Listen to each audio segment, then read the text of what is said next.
Bon, mesdames et messieurs, pour cette conférence de presse, je suis accompagné du colonel commandant de la section de recherche de la gendarmerie de Marseille et du colonel chargé du groupement de gendarmerie du 04, des Alpes de Haute-Provence. Vous le savez, l'objet de cette conférence de presse est de revenir sur les dernières évolutions de l'enquête relative à la disparition le 8 juillet 2023 de l'enfant Émile Soleil. Je voudrais dire d'abord en mon nom, mais aussi au nom de tous les enquêteurs qui ont participé aux recherches et aux investigations, que nos premières pensées sont réservées aux parents et à la famille d'Émile Soleil qui ont vécu et continuent de vivre des heures douloureuses avec une dignité et une retenue qui nous invitent tous au respect de cette douleur, mais aussi à la mesure. Avant d'en venir aux évolutions de l'enquête, je souhaite revenir brièvement sur les heures et les jours qui ont suivi la disparition d'Émile Soleil. La disparition d'Émile a été signalée, vous le savez, aux autorités le 8 juillet 2023 à 18 h. Vous vous souvenez certainement qu'immédiatement, dans un cadre administratif, la gendarmerie a déployé au Haut-Vernay des militaires qui ont procédé aux premières recherches dans les 4 heures qui les séparaient de la tombée de la nuit, mais également pendant la nuit. Militaires, personnel aidés de drones, d'un hélicoptère, de chiens de gendarmes et de pompiers.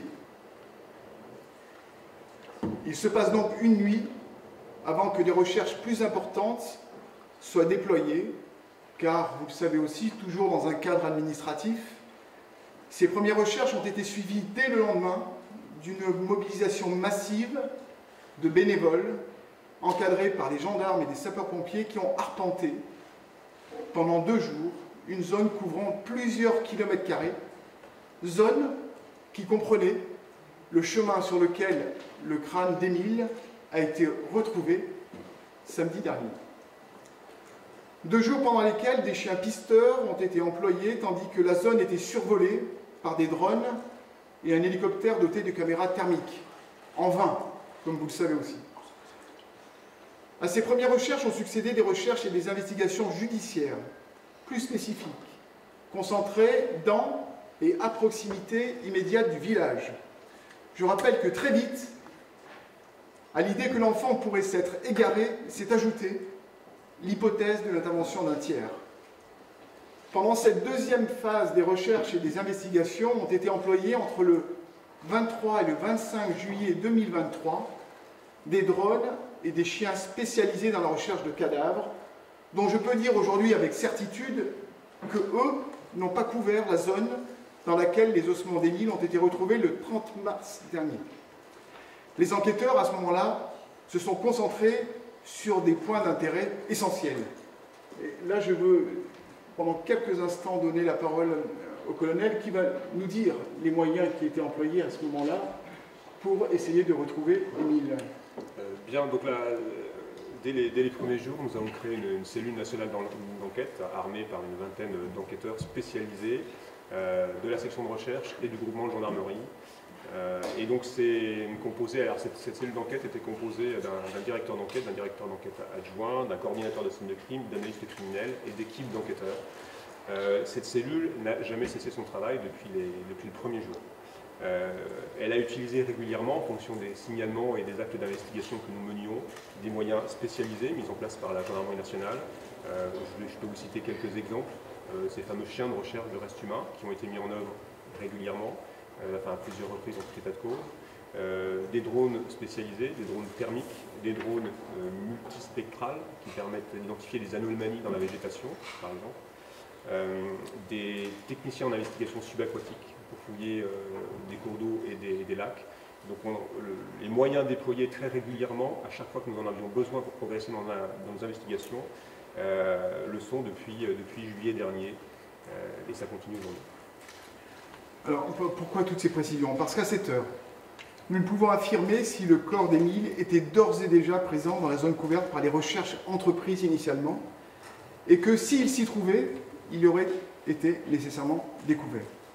Autrement dit, Si le lieu de la découverte du crâne d'Émile est bien situé dans le périmètre des recherches opérationnelles des premiers jours, je ne peux affirmer aujourd'hui que chaque mètre carré a été foulé par un membre des équipes de recherche et d'investigation, aussi loin soit-elle allée. Je rappelle que nous sommes au mois de juillet 2023, que la végétation est dense, qu'elle est haute, que la topographie est difficile, que le terrain en dehors des chemins est très escarpé.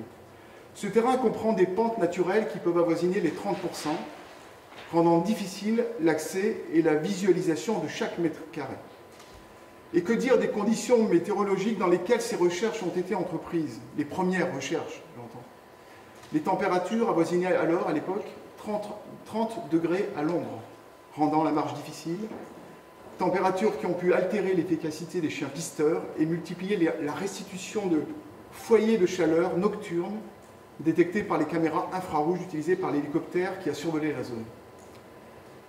Depuis, sous la direction de 2 juges d'instruction du tribunal judiciaire d'Aix-en-Provence, saisis le 18 juillet 2023, ont été réalisés des centaines d'actes. Perquisitions, prélèvements, saisies, fouilles, investigations techniques de toutes sortes, auditions, jusqu'à l'organisation d'une mise en situation le 28 mars 2024. Mais là encore, colonel, je pense qu'il est important que vous précisiez quelles sont les investigations qui ont été conduites pendant toute cette période-là, jusqu'à aujourd'hui en fait. Je vais donner quelques exemples, quelques chiffres pour mesurer le travail qui a été accompli, qui continue d'être accompli par les enquêteurs. Donc c'est déjà apparu, mais on a vérifié aujourd'hui et traité 1696 signalements. 11 autres signalements sont en cours de traitement actuellement. Signalements que nous avons reçus par mail, par voie téléphonique, par lettre. Ça peut être des signalements oraux également. Donc chaque signalement est effectivement vérifié avec la même rigueur. On a mené 157 auditions. En termes de données numériques, on a recueilli 1 million de pages aujourd'hui numériques que nous devons étudier, que nous étudions. On a travaillé sur près de 1000 personnes titulaires de lignes téléphoniques qui étaient présentes à proximité du gouverné au moment des faits. On a procédé à des analyses sur 500 prélèvements escellés et 18 véhicules ont fait l'objet d'opérations de police technique et scientifique complètes. Ça vous donne un petit exemple du travail que mènent les enquêteurs. Et bien sûr, à côté de ça, il y a des investigations quotidiennes, permanentes, très exigeantes. J'évoquais il y a quelques instants la mise en situation du 28 mars 2024. Alors, cette mise en situation avait pour objectif principal de contextualiser, de matérialiser les déclarations des témoins directs et indirects du réveil de l'enfant après sa sieste jusqu'à l'appel aux forces de l'ordre à 18h12 précisément. Je précise qu'à cette heure, aucun lien objectif n'est établi entre cette mise en situation et la découverte d'un crâne humain par une promeneuse le 30 mars 2024. La promeneuse a découvert ces ossements entre 12h et 14h lors d'une promenade sur un chemin qu'elle se souvient avoir arpenté plus d'1 mois avant. Perturbée par cette découverte, elle s'est saisie du crâne en prenant des précautions pour ne pas le souiller et l'a placé dans un sac en plastique. Elle est rentrée chez elle et a appelé la gendarmerie. Elle a pu indiquer avec une bonne précision aux enquêteurs l'endroit, le lieu où se trouvaient les ossements, c'est-à-dire le crâne. Le crâne, parce qu'il s'agit bien d'un crâne, était sur le sol d'un chemin étroit, un chemin forestier, qui suit une courbe de niveau, de part et d'autre de laquelle le terrain présente une très forte déclivité. On devine donc aussi qu'il s'agit en été d'une zone très végétalisée. Ce lieu où a été découvert le cadavre peut être rejoint à pied à partir du bas du village en 25 minutes environ à marche d'homme. Le chemin en tant que tel ne présente pas de difficultés particulières, ne présente pas de difficultés techniques majeures, si ce n'est que dans sa partie sous-bois, le terrain est de part et d'autre très pentu. À proximité du lieu où le crâne a été découvert, un ruisseau descend la montagne. Le long de ce ruisseau, qu'on peut deviner par forte pluie devenir un torrent, ont été retrouvés par les enquêteurs hier, en contrebas du chemin, à environ 150 mètres du lieu de la découverte du crâne, certains vêtements que portait Émile le jour de sa disparition, c'est-à-dire un t-shirt, ses chaussures et une culotte, qui n'étaient pas rassemblés au même endroit, mais qui étaient éparpillés sur quelques dizaines de mètres. Aucun autre effet à cette heure, aucun autre ossement n'a été retrouvé. Comme les ossements, les vêtements ont été acheminés à l'IRCGN pour analyse. Là encore, à cette heure, nous ne disposons pas des résultats, même partiels, des analyses en cours. En revanche, les premières analyses du crâne ont permis de révéler les informations suivantes. Le crâne présente de petites fractures et des fissures post-mortem. Aucun traumatisme anté-mortem n'a été observé. Le crâne présente des traces de morsures, probablement causées par un ou des animaux. Une maxillaire est absente, sans que l'on puisse savoir aujourd'hui si cette maxillaire s'est détachée naturellement ou sous la forme d'une traction, sous la force d'une traction. L'aspect des os et des dépôts sur ces os permettent d'affirmer qu'ils n'ont pas été enfouis et qu'ils ont été exposés longtemps aux variations météorologiques et aux intempéries. Là encore, les analyses se poursuivent, notamment pour déterminer si ces os ont pu rencontrer des biotopes différents. Enfin, et c'est là l'important, ces seuls os ne permettent pas de dire quelle est la cause de la mort d'Émile Soleil. Vous aurez donc compris que sous l'autorité des juges d'instruction, l'enquête va se poursuivre avec la même intensité. Elle se poursuit en ce moment sur le terrain car les fouilles ne sont pas terminées. Elles se poursuivront probablement demain sur ce terrain. Elles vont se poursuivre sur le plan criminalistique car les éléments retrouvés n'ont pas fini d'être analysés. Entre la chute de l'enfant, l'homicide involontaire et le meurtre, on ne peut toujours pas privilégier une hypothèse plus qu'une autre pour expliquer la disparition puis la mort de l'enfant Émile. Je sais que ce n'est pas satisfaisant, ce n'est satisfaisant pour personne, ni pour la famille, ni pour les enquêteurs, ni pour les juges d'instruction. Mais nos impatiences respectives, aussi légitimes soient-elles, ne sauraient nous imposer des conclusions hâtives, elles ne sauraient en tous les cas commander l'efficacité des investigations, elles ne sauraient commander la raison et les principes juridiques qui l'encadrent, et plus généralement, elles ne sauraient commander la recherche de la vérité judiciaire. Voilà, j'en ai terminé de cette intervention et nous laisserons la place à quelques brèves et courtes et peu nombreuses questions. Je vous remercie. Préciser quelque chose par rapport au crâne. Est-ce qu'il est possible que Émile aurait été dès le début sur la zone de découverte du crâne? C'est une conjecture. Tout est possible. Tout est possible, mais non, je ne peux pas vous donner, je ne peux pas renforcer une hypothèse plus qu'une autre. Ça me semble difficile en l'état actuel des investigations et de la connaissance que l'on a, résultant de l'analyse du crâne d'Émile. Et donc, quand on entendait juste que toutes les zones avaient été archi-fouillées, cela n'était pas vrai. Je ne crois pas avoir dit ça. J'ai indiqué que... Pour me rassurer, j'ai indiqué que la zone avait été fouillée lors des recherches, le chemin en question avait été arpenté, mais pour ceux qui se sont rendus sur les lieux, ils verront que la zone est quand même difficile, pas difficile d'accès, mais en tous les cas, elle est difficile sur le plan topographique. Vous avez un chemin, mais autour de chemin, je l'ai indiqué tout à l'heure, il y a beaucoup de végétation, il y a beaucoup de pentes avec une forte déclivité. Je ne sais pas si vous voulez ajouter quelque chose. Non, simplement confirmer vos propos. En été, il y a une densité végétale qui est extrêmement importante et un relief qui est très particulier. Effectivement, le cheminement d'un enfant dans cette zone-là est nécessairement compliqué. Donc, pour l'instant, il est impossible d'émettre effectivement une hypothèse. On va travailler avec l'ensemble des éléments qu'on a recueillis au cours de ces investigations et ces recherches. On va recouper ça dès que les recherches seront terminées. On va les recouper avec tout le travail qui a été fait depuis plusieurs mois. Et puis, il faut quand même noter que c'est une étape qui est importante pour l'enquête, bien entendu, mais les investigations vont se poursuivre. Oui, c'est deux autres questions.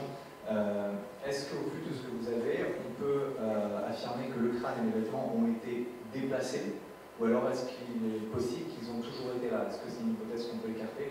Et ma deuxième question, c'est par rapport à la mise en situation.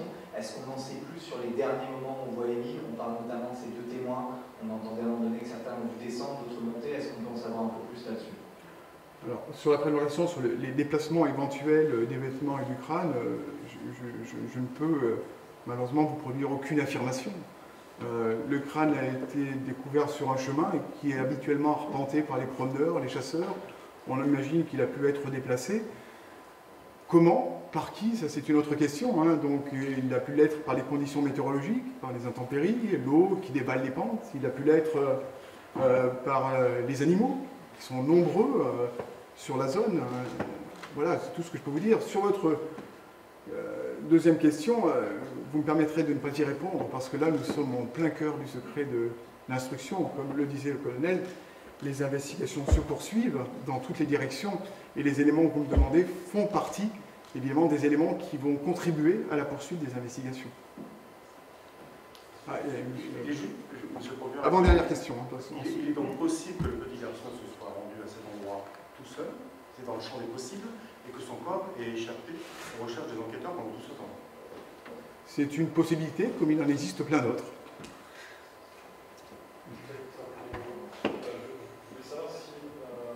Le fait que les ossements aient pu être déplacés, et notamment emportés par la promeneuse, peut rendre difficile le travail d'identification et de technique criminelle, ou bien est-ce que du fait que ce soit ancien, bon, a priori, ça ne peut pas polluer la zone? Donc, le travail, d'ailleurs, une partie du travail a déjà été effectuée par l'IRCGN, et effectivement, nous nous sommes posé les questions de cette promeneuse qui avait rapporté ces ossements effectivement chez elle. Mais l'ensemble des opérations que nous avons menées ensuite ont permis de fiabiliser sa parole et son témoignage. Et pas de détérioration non. Selon les experts de l'IRCGN, ça ne va pas. Elle l'a ramené chez elle? C'est ce qui a été dit tout à l'heure. Ouais. Il n'y avait pas de raison. Comment on explique qu'elle ait ramené le crâne chez elle? Ça, c'est une question. Comment elle l'explique en tout cas? Ah, ben elle l'explique parce que c'est un réflexe. C'est une femme qui voulait bien faire. Monsieur le procureur, bonjour. Deux questions. La première par rapport à cette promeneuse, est-ce que vous pouvez nous donner un petit peu son profil? Est-ce une habitante du Vernet ou du Haut-Vernet? Et deuxième question, vous nous avez dit, si j'ai bien compris, que les os ont été retrouvés à 25 minutes de marche du village, mais par rapport au Haut-Vernet, c'est quelle distance exactement? La distance, alors ça dépend comment vous calculez la distance. Il y a la distance à vol d'oiseau et il y a la distance à pied. La distance à vol d'oiseau, je crois que ça fait, si je ne me trompe pas, 1,7, 1,6, 1,7 km. La distance à pied, je ne la connais pas précisément, 25 minutes. Un homme normalement constitué marche environ 4 km à l'heure. Donc voilà, c'est environ à peu près un peu moins de 2 km. Donc un peu plus de 2 km. C'est à vol d'oiseau 1 km. Oui. C'est un peu plus long, ouais. Ça fait 2 km 5, un peu plus de 2 km exactement. Une dernière question? Sur la promeneuse, vous avez demandé la promeneuse, elle a été au Vernet? Pas d'informations à donner sur cet aspect-là du dossier. Est-ce que sur cette distance, Émile aurait pu la parcourir tout seul à pied ou pas? Alors, sur cette question-là, évidemment, je ne suis pas un spécialiste, simplement chacun se fera son idée. Certains d'entre vous, certainement, connaissent des enfants qui sont susceptibles de marcher longtemps, d'autres sont susceptibles de marcher moins longtemps. Ça, je ne sais pas quelle était sa capacité à la marche, je ne peux pas vous dire. Le chef d'enquête, il a évolué ou pas? L'enquête est toujours pour... Alors, le cadre d'enquête est toujours le même. Je rappelle que nous sommes dans le cadre d'une information judiciaire, ouverte initialement donc en recherche des causes de la disparition, puis donc enlèvement et séquestration. Le cadre d'enquête aujourd'hui, donc en tout cas satisfait au pouvoir dont ont besoin les juges d'instruction pour la poursuite. On verra plus tard, en fonction de l'évolution de l'enquête, s'il faut faire évoluer la qualification juridique qui a été retenue au mois de juillet dernier. Toujours enlèvement et séquestration? Oui. sur des vêtements qui sont dans un état normal au regard de... Les vêtements sont en cours d'analyse, donc je n'irai pas plus loin dans le détail sur cette question-là. Bien, et ben voilà. Combien de temps, on a une idée? Comment? Combien de temps on continue encore les recherches? Au moins jusqu'à demain et peut-être plus en fonction des besoins.